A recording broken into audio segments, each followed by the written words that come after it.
प्रिय छात्र छात्राओं, बीए भाग द्वितीय की इस व्याख्यान माला में आपका स्वागत है। इसमें आज हम एकांकी 1 तोले अफीम की कीमत का मूल्यांकन करेंगे, जो एकांकी के हमारे काव्य शास्त्रियों ने तत्व निर्धारित किए हैं उसके आधार पर। जो आप शीर्षक में देख रहे हैं, पूर्व में हम एकांकी के तत्वों की विवेचना कर चुके हैं कि एकांकी के कितने तत्व होते हैं। एक बार उनको फिर से दोहराएंगे और एकांकी के कुल कितने तत्व होते हैं और उन तत्वों की विशेषताएं क्या क्या होती है, कि ये तत्व क्या है, कैसा है, क्या काम करता है, एकांकी में कौन सी विशेषता इस तत्व के कारण आती है, ये हम उसमें जान चुके हैं। जब हम किसी एकांकी को पढ़ते हैं या हमें पढ़ने को मिलती है या हमें पढ़ने को दी जाती है, जैसे हम इस समय द्वितीय वर्ष में पढ़ रहे हैं, तो हमें जो एकांकियाँ पढ़ने को मिलती है वो हमारे पाठ्यक्रम में है, तो निश्चित तौर पर हमसे ये पूछा जाता है कि एकांकी कैसी है, क्यों है, इसमें ये विशेषता है तो किस तरह की है, इस विशेषता पर ये कहाँ तक खरी उतरती है। ये सारी बातें बाहर से प्रश्न पत्रों में भी पूछी जाती है, लोग भी हमसे पूछ सकते हैं। और यदि इसमें से कुछ भी नहीं हो और फिर भी हमें एकांकी पढ़नी है या हमने पढ़ी है, तो स्वयं हम अपने आप से पूछते हैं कि ये एकांकी हमने पढ़ी है वो कैसी है। यह है जब बाहरी व्यक्ति नहीं पूछता है, तो ये आप जान गए होंगे। अपने विचारों के माध्यम से उस एकांकी का मूल्यांकन करते हैं। निश्चय ही हम जब मूल्यांकन करते हैं किसी भी विषय वस्तु का, किसी भी कार्य का, किसी भी घटनाक्रम का, किसी भी उपयोगिता का, तो निश्चित रूप से उसके लिए कोई न कोई आधार जरूर होना चाहिए। बिना आधार के कभी भी किसी भी चीज़ का मूल्यांकन नहीं हो सकता। बिना कसौटी बनाए या कसौटी के मानदंड तय किए हम किसी भी चीज़ को कसौटी पर खरा है अथवा नहीं है, इस बात को तय नहीं कर सकते।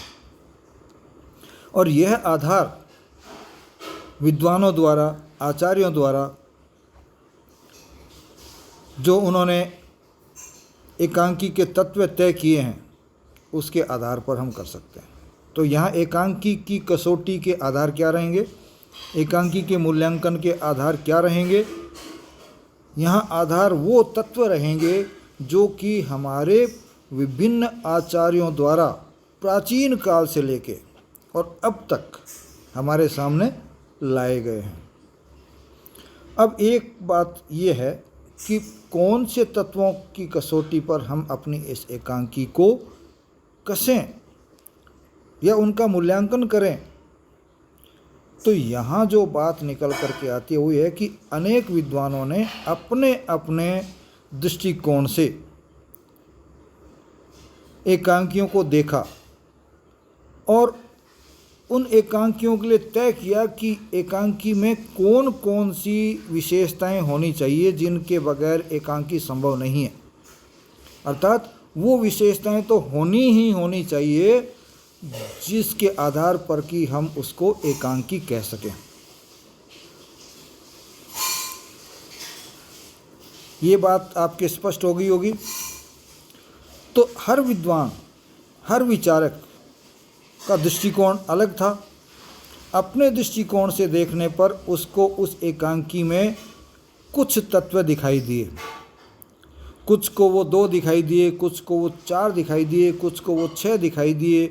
इस तरह से 1 से लेके 6, 7, 8 तक जो है एकांकी के तत्व अलग अलग विद्वानों ने हमको अलग अलग बताए।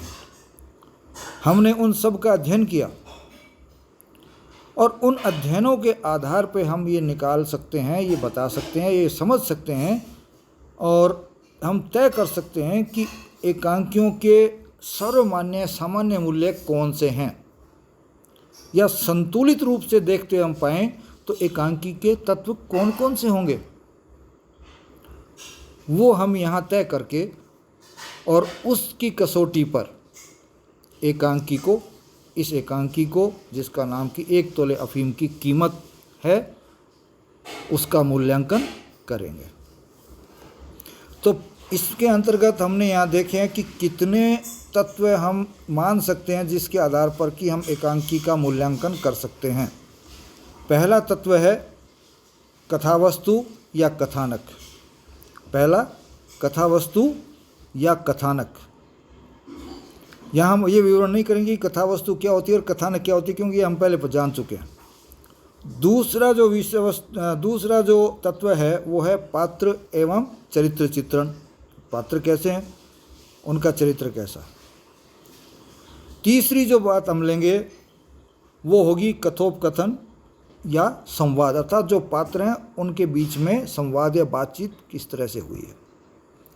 चौथी जो चीज़ कसौटी हम लेंगे वो है देश काल व वातावरण, कि जब एकांकी लिखी जा रही है वो किस समय की है, किस देश का घटनाक्रम है, और उस समय का वातावरण आपके चारों तरफ का कैसा है, उस समय घटनाक्रम का कैसा है। इन तीनों चीज़ों को भी हम एक कसौटी के रूप में रख सकते हैं कि क्या उस समय के वातावरण को लेखक ने वहाँ सृजित किया है या नहीं किया। पांचवी जो कसौटी है वो है भाषा शैली। उस एकांकी की भाषा कैसी है, अच्छी है, नहीं है, एकांकी के उद्देश्य को स्पष्ट करती है, नहीं करती है, वो सारी चीज़ें इसके अंतर्गत देखेंगे। छठा जो तत्व है वो है अभिनय व अभिनेता, कि एकांकी अभिनय करने योग्य है या नहीं है, पात्रों के लिए अभिनय की कितनी जगह है, या जो एकांकी लिखी गई है वो अभिनेता के योग्य है या नहीं है। ये देखा जाएगा कि इस एकांकी का अभिनय मंच पर किया जा सकता है अथवा नहीं किया जा सकता।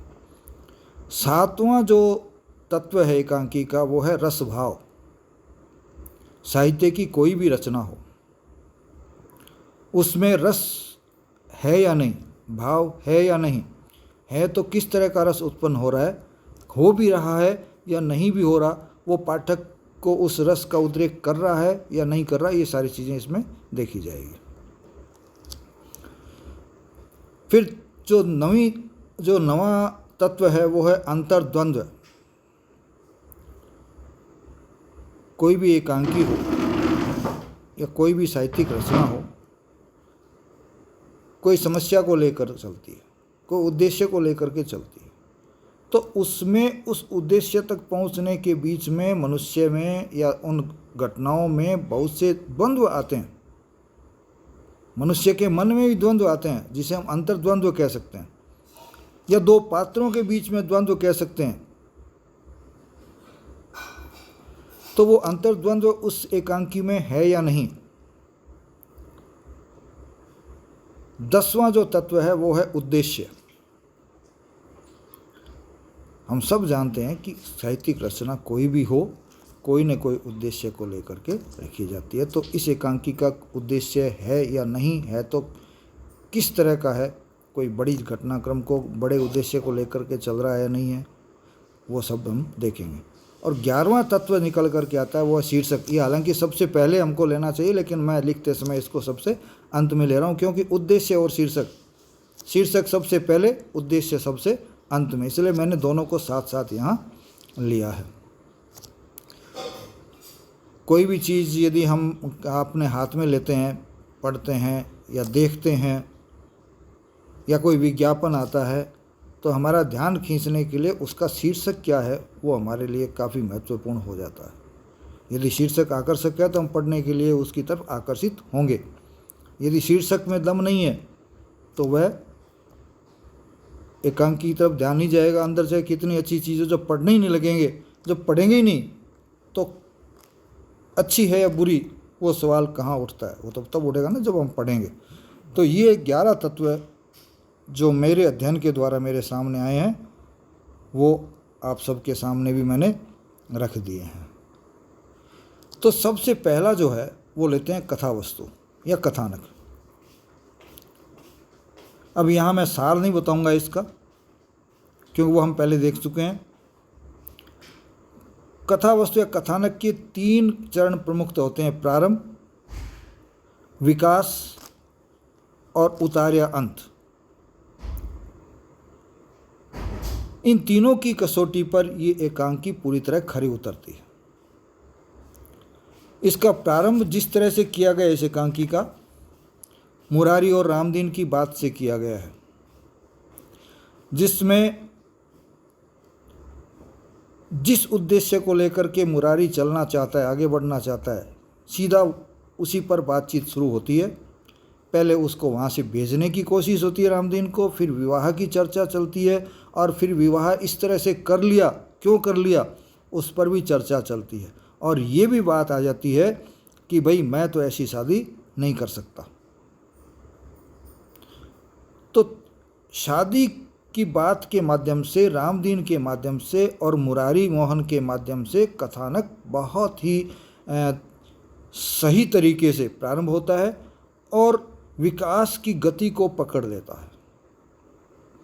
और तत्पश्चात रामदीन के माध्यम से भी, और उसके बाद जो एक युवती पात्र है उसके माध्यम से ये कहानी जो है इसकी आगे बढ़ती है, और उस उद्देश्य की तरफ घटनाक्रम को आगे बढ़ाते हुए बड़ी सरलता से, बड़ी सौम्यता से और भावों का उतार चढ़ाव लेते हुए आगे बढ़ती जाती है। कहीं किसी भी प्रकार का कोई अटकाव उस कथानक में हमको दिखाई नहीं देता है, और विकास के जो चरण हो सकते हैं उन सब चरणों को बड़े ही अच्छे तरीके से लेखक ने यहाँ आगे बढ़ाते हुए अपनी बात को एकांकी के माध्यम से कहा है। और तीसरा जो होता है वो है अंत। तो यहाँ अंत भी बहुत अच्छी तरह से दिखाया गया है, और अंत भी सुखद और दिखाया गया है कि दोनों युवक और युवती, विश्वमोहिनी जो युवती है और मुरारी मोहन जो युवक है, वो दोनों एक दूसरे की समस्याओं को समझ जाते हैं, और दोनों जिस समस्या को लेकर के दुखी हैं, दहेज, एक दहेज लेने की समस्या से ग्रसित है तो दूसरा दहेज देने की समस्या से ग्रसित है, और दोनों की अपने अपने समस्या, एक लेना नहीं चाहता, दूसरा देना नहीं चाहता, वो तो छोड़िए, वो उसकी मजबूरी है लेकिन उसके कारण कष्ट में है।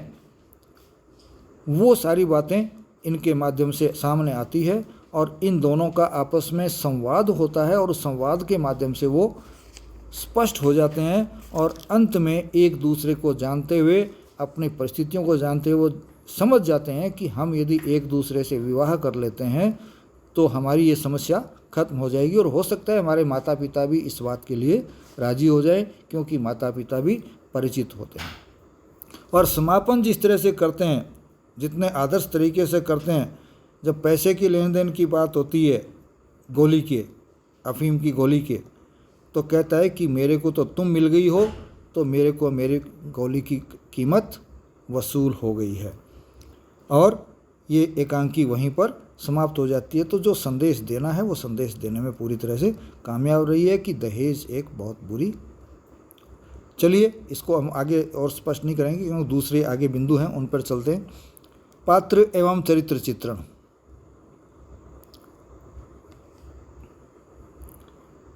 हर एकांकी में पात्र होते हैं। एकांकी में पात्रों की संख्या कितनी होनी चाहिए, कम होनी चाहिए, ज़्यादा होनी चाहिए? मेरा ये मानना है कि एकांकी में पात्रों की संख्या न तो अधिक होनी चाहिए और न ही एकदम से कम होनी चाहिए, बल्कि पात्र उतने ही होने चाहिए जितने कि उस एकांकी की कहानी को आगे बढ़ाने में सहयोगी हों या उपयोगी हों। तो यहाँ हम देखते हैं कि लेखक ने पात्रों की संख्या सीमित रखी है, 4 या 5 पात्र हैं, और नाम के आधार, खाली नाम आने का आधार माने तो 7 पात्र के आसपास निकल करके आते हैं।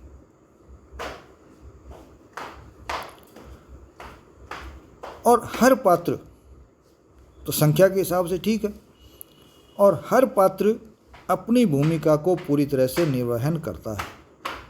मूलतः इसमें 3 पात्र हैं, चौथा पात्र चौकीदार के रूप में भी है, लेकिन उसका जो है एक तरह से ये मान लीजिए कि हम उसको उपेक्षित कर सकते हैं, उसका कोई बहुत अधिक महत्व इस एकांकी में उस उद्देश्य में नहीं है जो कि एकांकीकार पूरा करना चाहता है। और उन का इन्होंने जो संवाद हैं,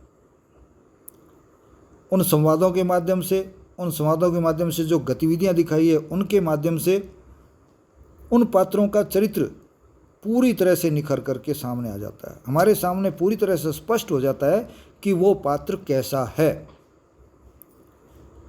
रामदीन नौकर है तो उसकी नौकर की जैसी व्यवस्था होनी चाहिए, उसकी भाषा, उसका व्यवहार, उसके जो भाव हैं वो बिल्कुल वैसे ही दिखाए गए हैं जैसे कि एक नौकर के, घरेलू नौकर के या बहुत पुराने नौकर के जो कि पूरी तरह से वफादार है होना चाहिए, उस तरह का है।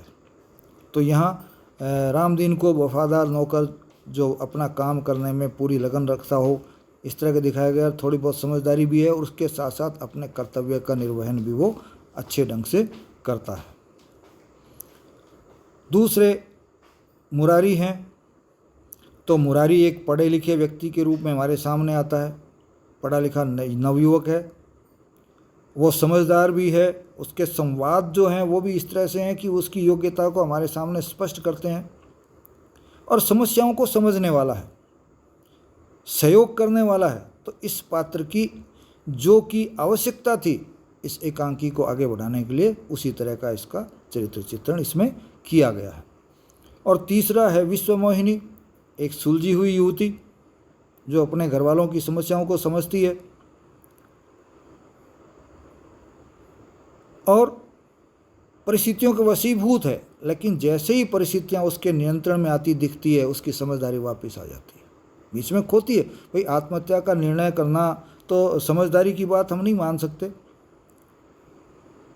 लेकिन यहाँ वो समझदारी आ जाती है वापस जब उसकी परिस्थितियाँ थोड़ी सी नियंत्रण में आती हुई दिखती है। तो यहाँ तीनों पात्रों का बहुत अच्छी तरह से चित्रण किया गया है। उनके संवाद भी बिल्कुल अच्छे हैं, उनके जो कार्य हैं वो भी बिल्कुल अच्छी तरह से यहाँ अभिव्यक्त किए गए हैं। तो हम कह सकते हैं कि कथोपकथन पात्र एवं चरित्र चित्रण के कसौटी पर भी एकांकी पूरी तरह से खरी उतरती है। फालतू के लंबे चौड़े संवाद नहीं है, उनके संवाद छोटे छोटे हैं जो पूरी तरह से अपनी बात को स्पष्ट करते हैं। तीसरा है कथोपकथन या संवाद। ऊपर जहाँ चर्चा खत्म की है हम वहीं से यहाँ प्रारंभ करते हैं कि कथोपकथन में एक बात होती है या संवाद में एक बात होती है कि जिस तरह का पात्र है भाषा वैसी ही होनी चाहिए, जिस स्तर का है, जिस वर्ग का है वैसी ही भाषा यदि वो बोलता हुआ दिखता है तो वहाँ वो भाषा अच्छी मानी जाती है। रामदीन नौकर है तो नौकर की जो स्थानीय भाषा होती है वो उस भाषा का प्रयोग कर रहा है, और नौकर को मालिक के प्रति जिस तरह की भाषा का प्रयोग करना चाहिए वैसी भाषा यहाँ मिलती है। वक्त पर वो चापलूसी करता हुआ भी दिखाई देता है।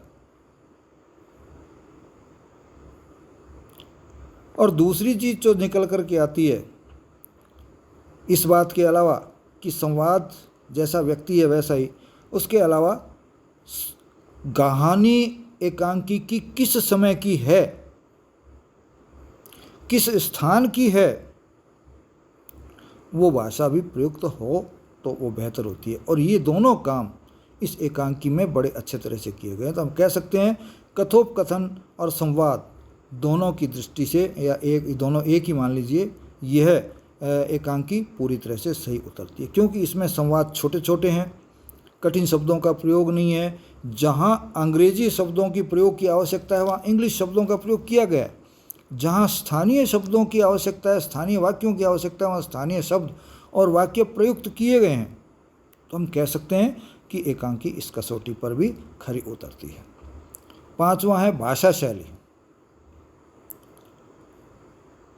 भाषा शैली कैसी हो, तो मेरा ये मानना है कि संवाद है तो एक प्रवाह तो इसमें नहीं होता, लेकिन संवादों में भी अपना एक प्रवाह होता है। वो प्रवाह इस एकांकी में हमको दिखाई देता है। और भाषा शैली बिल्कुल सरल है, सरस है। सरल इसलिए कि वाक्य कठिन नहीं है, सरल वाक्यों का प्रयोग है।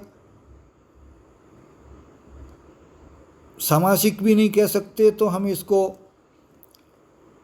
विस्तार करने वाली शैली भी नहीं कह सकते।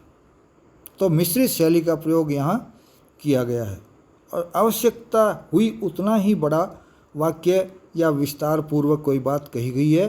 अनावश्यक विस्तार हमको कहीं भी नहीं मिलता।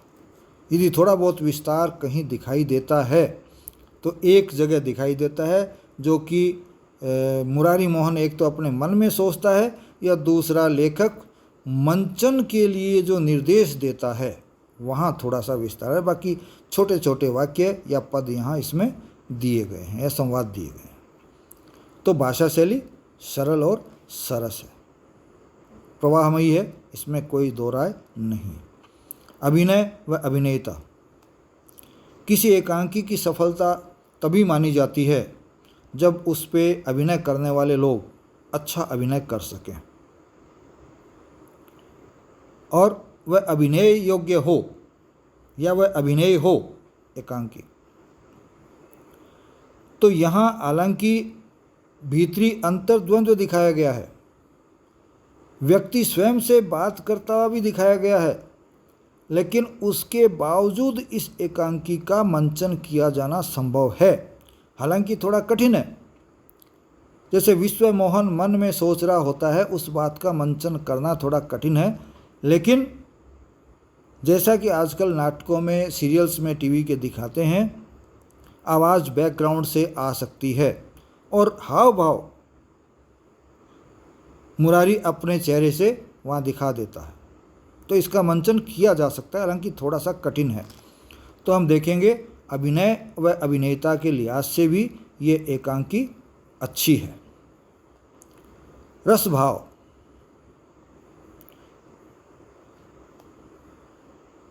इस एकांकी कोई न कोई भाव लेके चलती है। कैसा भाव है? यह अपने भावों को पूरी तरह से बहा करके चलती है। लेखक लिखते समय भावों में डूबा हुआ है और पाठक पढ़ते समय भावों में डूबा हुआ है, और रस की उत्पत्ति भी होती है।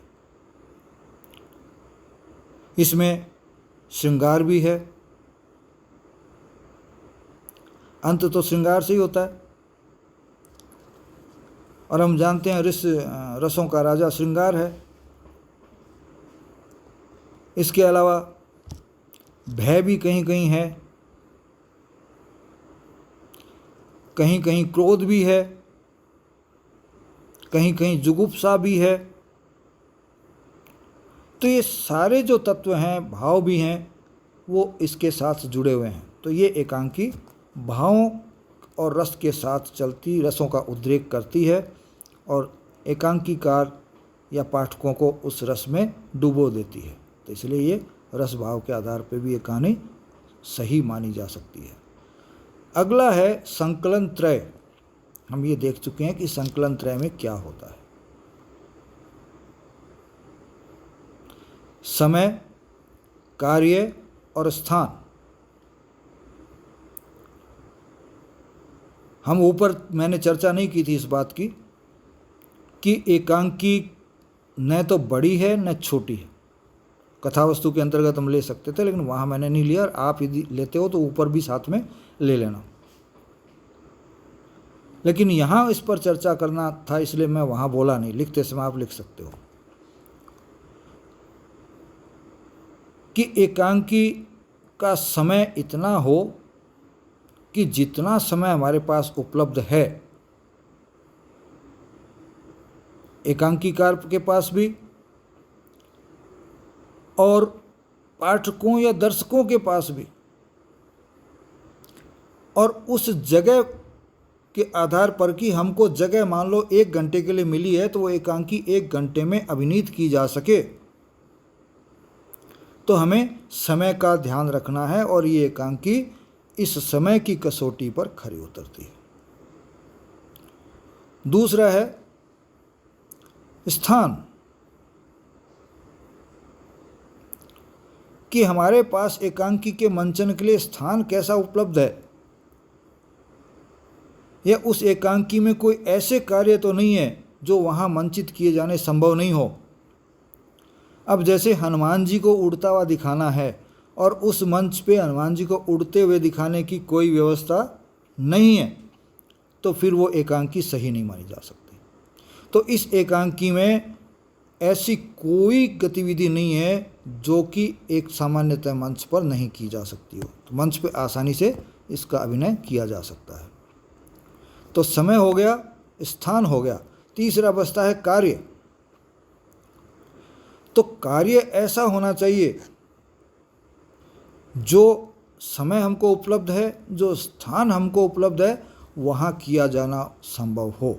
तो इन चीज़ों को संकलन त्रय कहा जाता है और इस संकलन त्रय का इस एकांकी में पूरी तरह से ध्यान रखा गया है। फिर है अंतर्द्वंद्व।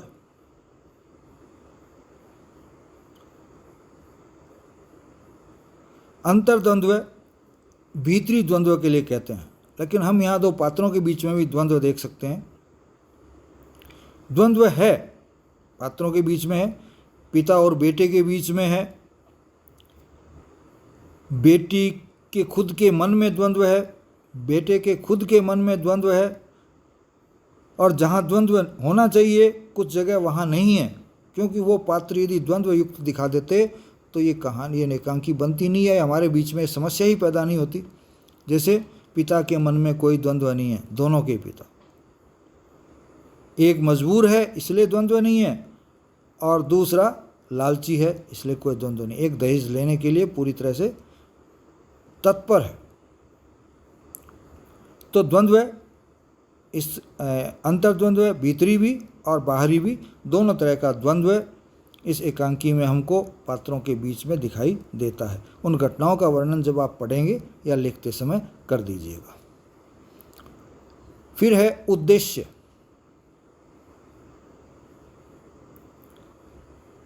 इसको भी बहुत से विद्वानों ने एकांकी का एक अंग माना है, एकांकी का एक तत्व माना है।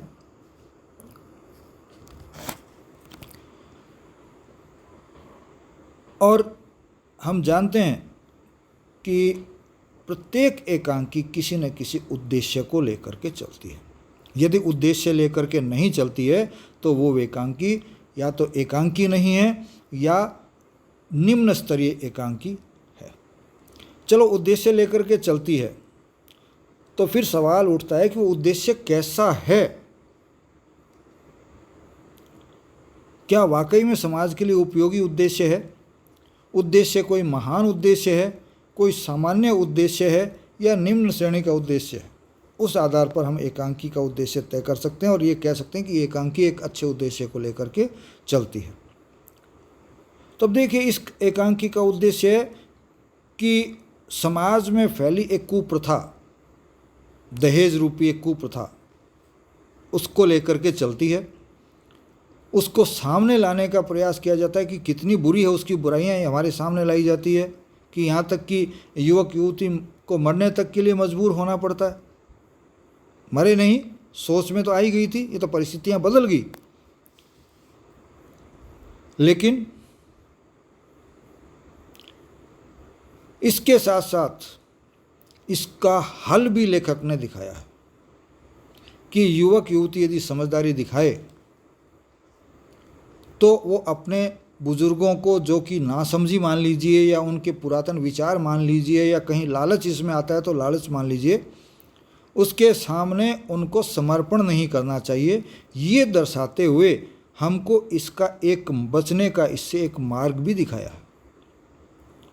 तो एक महान उद्देश्य लेकर के कहानी चलती है इसकी और उसमें ये पूर्णतः सफल भी दिखाई देती है। फिर है शीर्षक, जो सबसे पहला बिंदु आता है या पहला तत्व हम मान सकते हैं, वो मैं सबसे अंत में ले रहा हूँ। यहाँ तो मान लीजिए हमारी मजबूरी है या आपकी मजबूरी है कि आपको पढ़ना ही पढ़ना है इस एकांकी को, लेकिन चलिए आपने इस एकांकी की पुस्तक को, जिसमें कि आपकी एकांकियाँ संकलित है,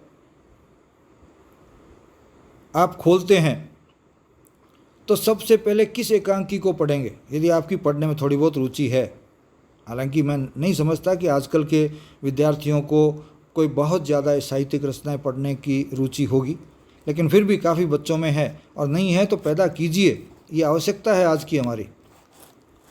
तो सबसे पहले कौन सी एकांकी पढ़ेंगे और क्या देखेंगे? सबसे पहले हम एकांकियों के शीर्षक देखेंगे।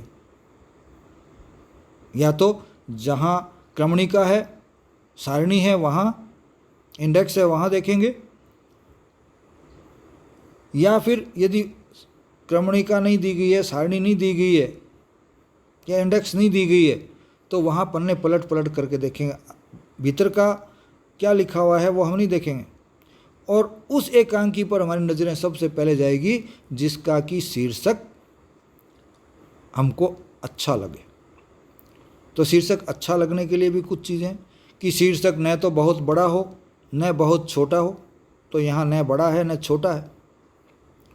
फिर शीर्षक अपने आप में स्पष्ट हो, वो बात भी यहाँ सही है। फिर शीर्षक एक विशेष अर्थ को या अपने अर्थ को स्पष्ट करता हो, वो बात भी यहाँ बिल्कुल ठीक है।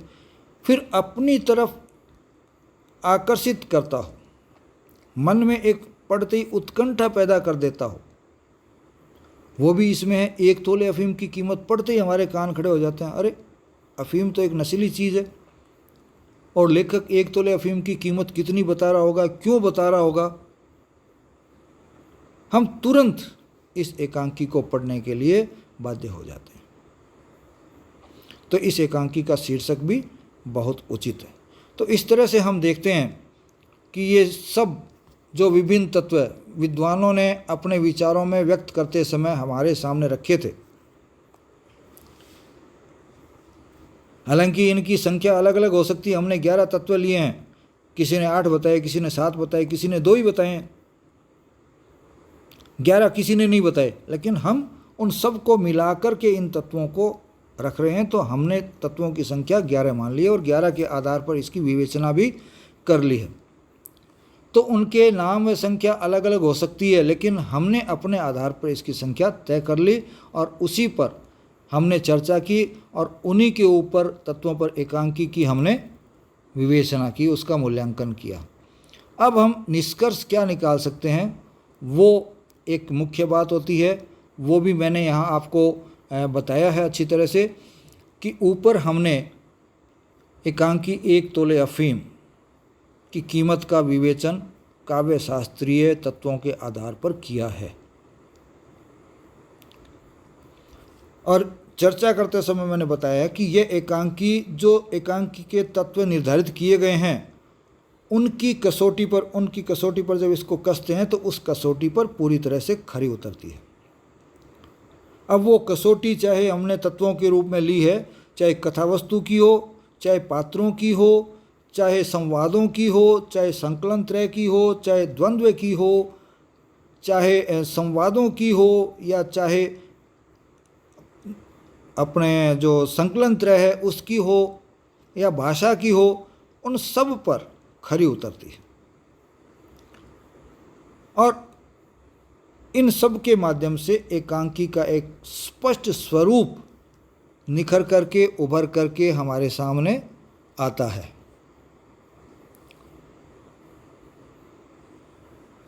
तो हम यहाँ कह सकते हैं कि एकांकीकार इस एकांकी के माध्यम से जिस सामाजिक समस्या को पाठकों के समक्ष या समाज के समक्ष जिस रूप में रखना चाहता है उस रूप में उसे प्रस्तुत करने में सफलता प्राप्त भी कर लेता है या सफल रहता है,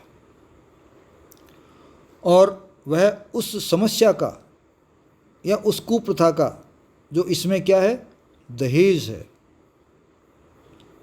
उससे मुक्ति का मार्ग भी हमको दिखा देता है, और स्वयं द्वारा तय किए गए या स्वयं द्वारा निर्धारित किए गए उद्देश्य या लक्ष्य को प्राप्त करने में भी सफल रहता है। तो हम इस आधार पर कह सकते हैं कि यह एकांकी के तत्वों के आधार पर हम कह सकते हैं कि एक सफल एकांकी है जो उद्देश्य लेकर के चलती है, उसमें सफल रहती है। इसी के साथ मैं अपने बात को यहाँ आज विराम देता हूँ।